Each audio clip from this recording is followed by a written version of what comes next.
Assalamualaikum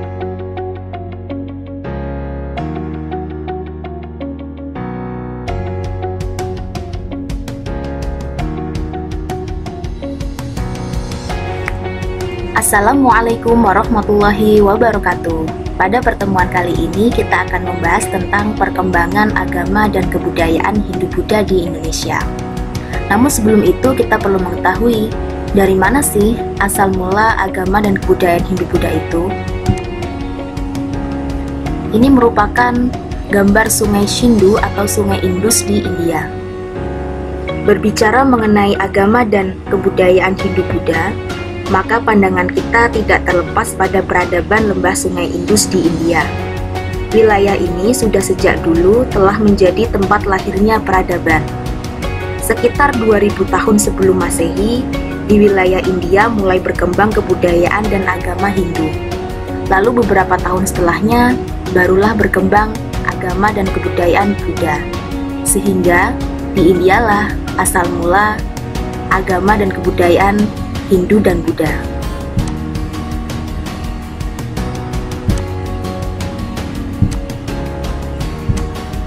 Perkembangan agama Hindu di India diperkirakan muncul di India bersamaan dengan masuknya bangsa Arya, yaitu bangsa yang masuk India dari Asia Tengah melalui celah Khyber, merupakan perbatasan antara Pakistan dan Afghanistan. Kedatangan bangsa Arya ini mendesak penduduk asli India, yaitu bangsa Dravidra. Agama Hindu merupakan percampuran atau sinkretisme antara kepercayaan bangsa Arya dan bangsa Dravidra. Sifatnya adalah politeisme, yaitu percaya terhadap banyak dewa.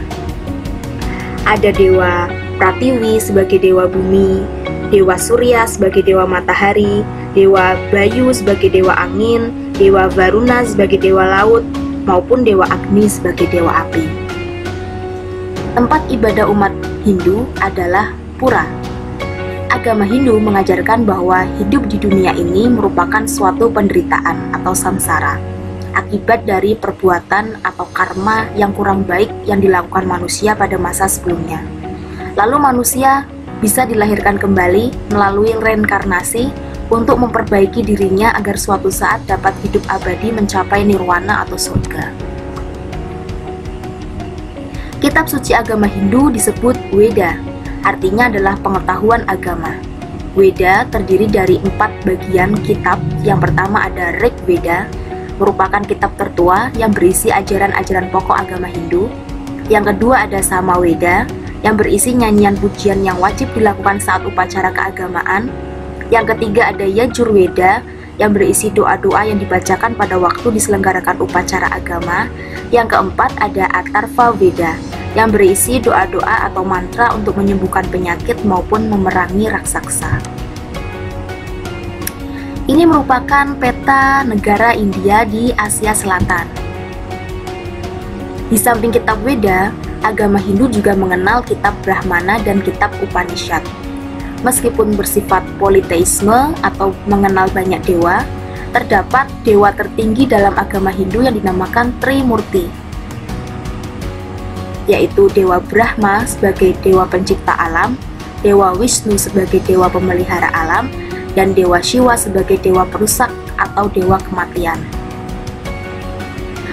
Agama Hindu mengenal adanya sistem kasta atau pembagian strata sosial yang terbagi ke dalam 4 kasta.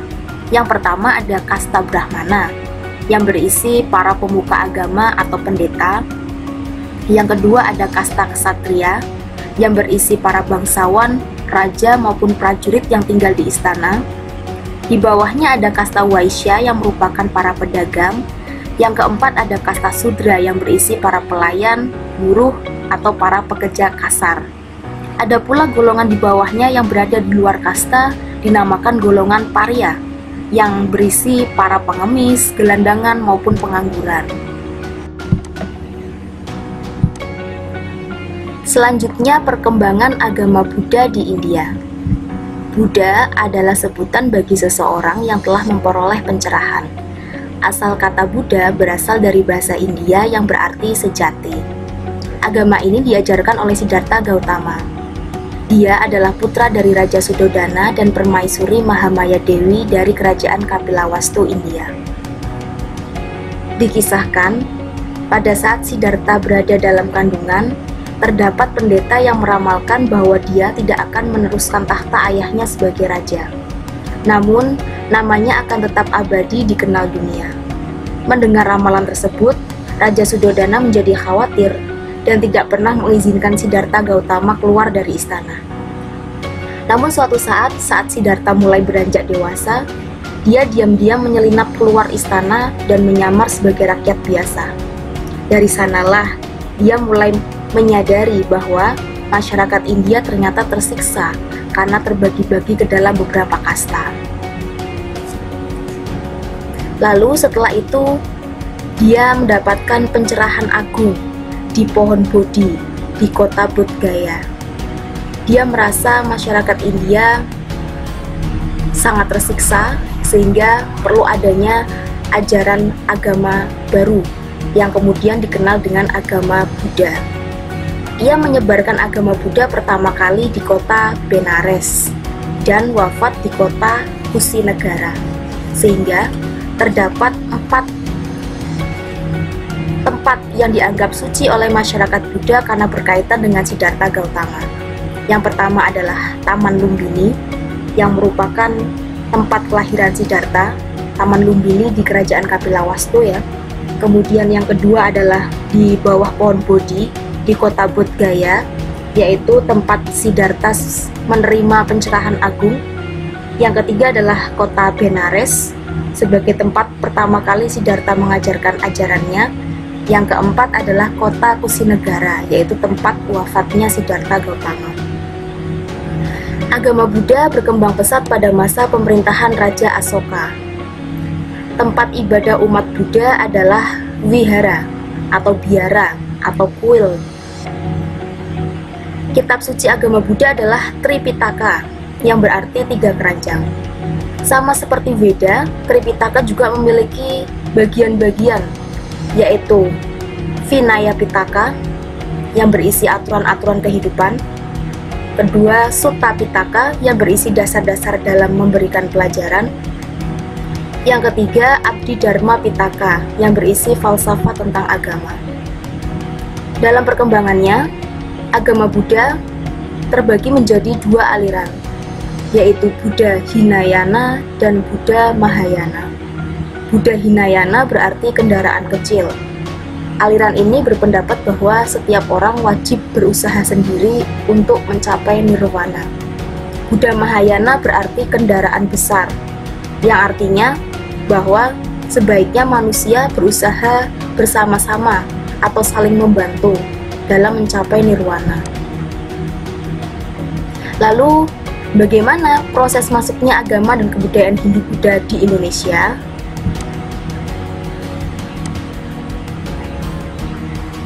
Diperkirakan masuknya agama dan kebudayaan Hindu-Buddha ke Indonesia itu lebih dahulu agama Buddha. Sekitar awal abad ke-2 Masehi, penyebaran agama Buddha ke Indonesia sudah mulai ada dengan dikenal adanya misi penyiaran agama yang disebut Dharma Duta. Dharma Duta itu berisi sekumpulan para biksu yang kemudian singgah di Indonesia mendirikan sebuah sangga atau perkumpulan, yang di dalam sangga itu terdapat biksu yang nantinya akan menyebarkan agama Buddha kepada masyarakat sekitar. Tersiarnya agama Buddha di Indonesia dibuktikan dengan peninggalan patung Buddha dari perunggu yang ditemukan di Jember, Jawa Timur dan Sulawesi Selatan, maupun patung Buddha dari batu yang berada di Palembang. Lalu masuknya agama Hindu ke Indonesia, terdapat kurang lebih 5 teori, 5 pendapat yang mengatakan bahwa Hindu masuk ke Indonesia. Yang pertama ada teori Sudra yang dikemukakan oleh sejarawan bernama Van Weber. Ia menyatakan bahwa penyebaran agama Hindu ke Indonesia dibawa oleh orang-orang berkasta Sudra yang dianggap sebagai orang-orang buangan. Jadi karena pada saat itu kan orang-orang berkasta sudra seperti pelayan, pekerja kasar itu biasanya dijadikan sebagai hadiah ya, hadiah dari kerajaan yang kalah perang kepada kerajaan yang menang, diberikan secara cuma-cuma sebagai hadiah. Makanya persebarannya di Indonesia pun juga sangat banyak orang-orang berkasta sudra dari India ke Indonesia. Namun apakah betul orang-orang berkasta sudra ini bisa menyebarkan agama Hindu ke Indonesia? Ternyata banyak yang menentang ya. Teori ini banyak kelemahannya.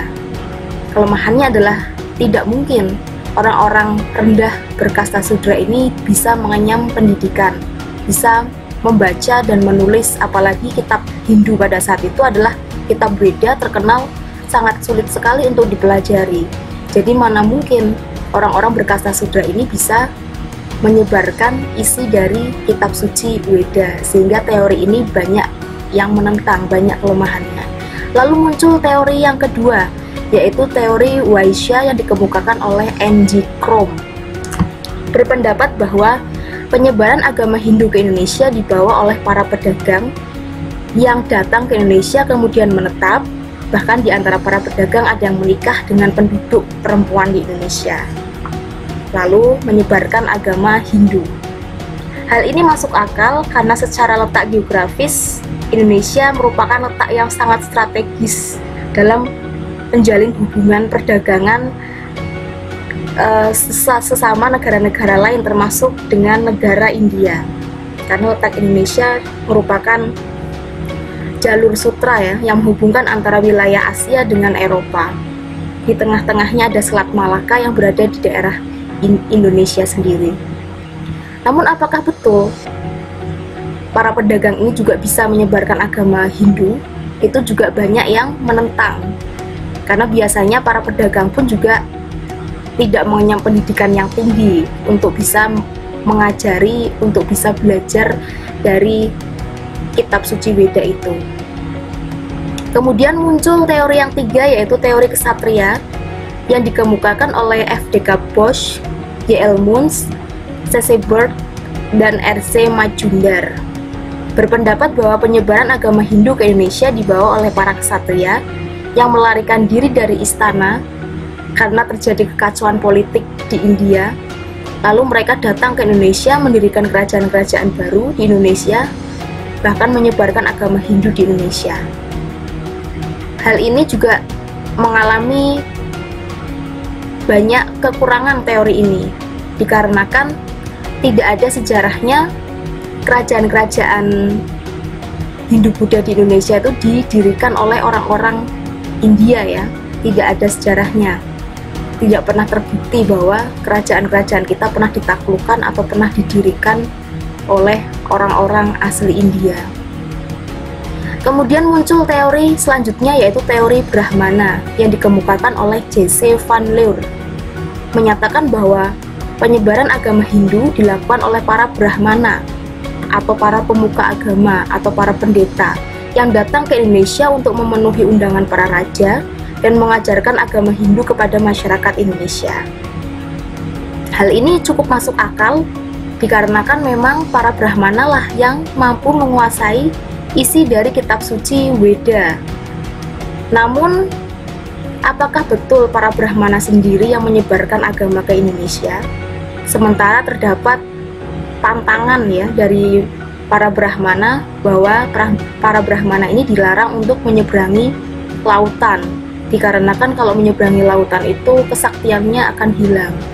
Dan kemudian para Brahmana itu adalah kasta yang paling tinggi. Biasanya kalau misalkan dimintain tolong itu agak sedikit menolak ya, karena kan raja itu kan kastanya kan di bawah Brahmana. Harusnya kan kalau misalkan ingin belajar isi dari kitab suci Weda, ya para raja yang datang kepada para Brahmana, bukan malah Brahmananya yang datang ke negara yang membutuhkan gitu ya. Hal itu dikarenakan karena para Brahmana itu merupakan kasta yang tertinggi, sehingga dia agak sedikit sombong lah gitu ya, merasa kasta yang paling tinggi, merasa harus dihormati gitu ya.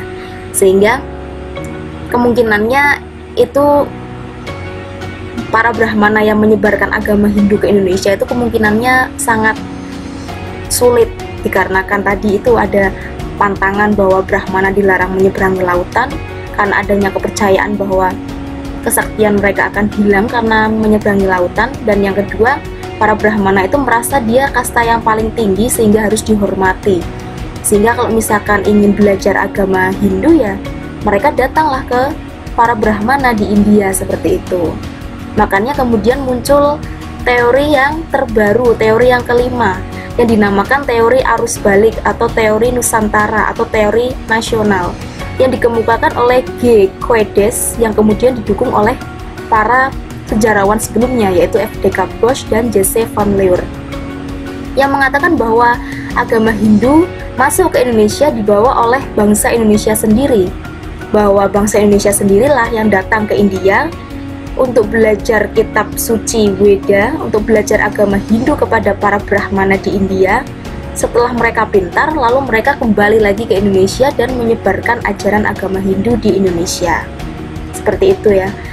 Jadi kalau misalkan disuruh memilih satu mana yang paling masuk akal, itu ya teori yang terbaru ini, teori arus balik atau teori Nusantara atau nasional. Tapi kalau misalkan disuruh menjelaskan salah satu ya terserah, dipilih salah satu di antara yang kalian yakini gitu ya, disertai dengan kelebihan teori tersebut tentunya sebagai pendukung. Seperti itu ya tentang materi masuk dan berkembangnya agama dan kebudayaan Hindu-Buddha di negara asalnya di India maupun sampai di Indonesia. Terima kasih. Assalamualaikum warahmatullahi wabarakatuh.